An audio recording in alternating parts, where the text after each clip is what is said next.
Hello guys, and welcome back to another tutorial. Today, I'll show you how to add the priyo number in bkash app. Firstly, if you haven't already, download the bkash app from the Google Play Store. From the main dashboard, find and tap on the Send Money option.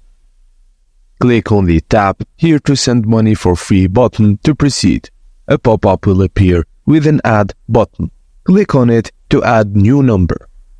You can either type in the number directly or select it from your phone book if you already have the contact saved in your phone.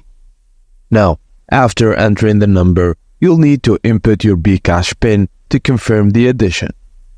You can add up to 5 priyo numbers each calendar month, making it convenient to send money to your favorite contacts quickly and without a hassle.